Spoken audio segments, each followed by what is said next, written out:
It's bad on a number of levels. First of all, after 40 consecutive tax hikes that have crushed middle-class families, the average Maryland family is now paying $4,600 more per year just because of the O'Malley-Brown tax increases, and that's had a real impact on real people and real families. 67% of our citizens say no more taxes. And now we're trying to push another one down their throat that is probably the most unpopular tax that's ever been dreamed up by anybody in the world. We're the only tax, and we're the only state in the entire nation that is taxing the rain. And I can tell you that I haven't seen poll numbers on it, but from my travels around the state, I would say 90% of the people in the state are opposed to it.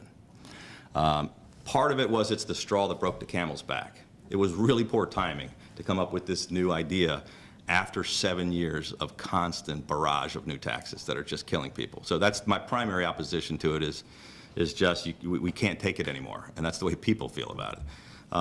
Obviously, stormwater runoff is an issue, and protecting the bay and cleaning up the bay is a priority.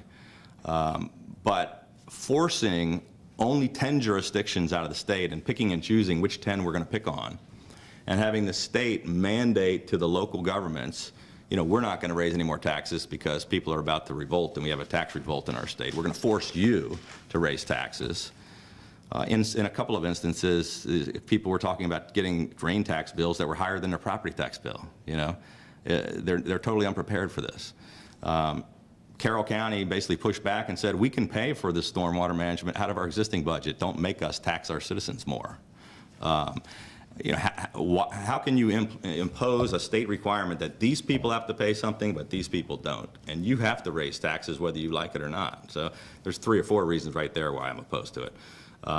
But it's an issue we have to work on, there's no question. I think the bigger problem, and I've talked about this, the biggest problem, according to all the experts I've talked to and all the scientists and the Clean Chesapeake Coalition that's really focused on this and all over the state, the #1 problem we have in the Bay is the Conowingo Dam and the Susquehanna River. And the biggest cause of the problem is Pennsylvania and New York.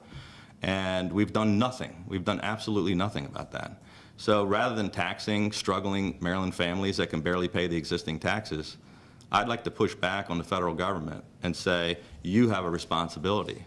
Why don't you start paying your fair share? And you know, I want to stand up for Maryland taxpayers. The federal government has a role to play. There are sediment control ponds that are put in by the Army Corps of Engineers just north of the dam like 40 years ago that have never been cleaned out, that are completely filled with sediment. They're not effective anymore. All this stuff just washes over the dam into the bay.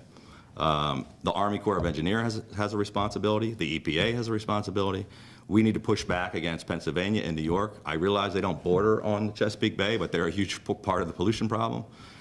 If we got to take them to court, we should take them to court. If we have to push back against the feds to say make those other states participate, that's what we ought to do. Well, let me follow up just for a second and say that you don't have the authority to change the course of behavior of other states, but that you still have to meet the TMDL imposed by the EPA, which calls for a certain percentage reduction in non-point pollution. From Maryland and others. From Maryland and from other states, right. So it's imposing this on other states as well. So you still have to invest money in these stormwater mitigation techniques. Right. And now you're not having a funding source for that. What would you propose to do in that case? Just refuse to obey the requirements? Well, no, like I just said, Carroll County says we can accomplish that without raising taxes. We can do it within our existing budget.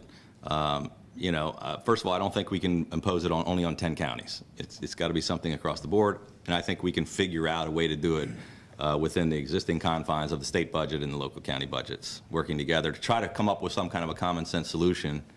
I mean, if we were in a different environment and we hadn't had 40 consecutive tax hikes, if we didn't lose the largest mass exodus of taxpayers, if we didn't have 6,500 businesses closing and 100,000 jobs go out the window, you know, it might be a different story, but it's just something we can't afford to do right now. People are not going to stand for it. It's not going to happen. I'm telling you. There's a tax revolt. That's the one that's going to push the button.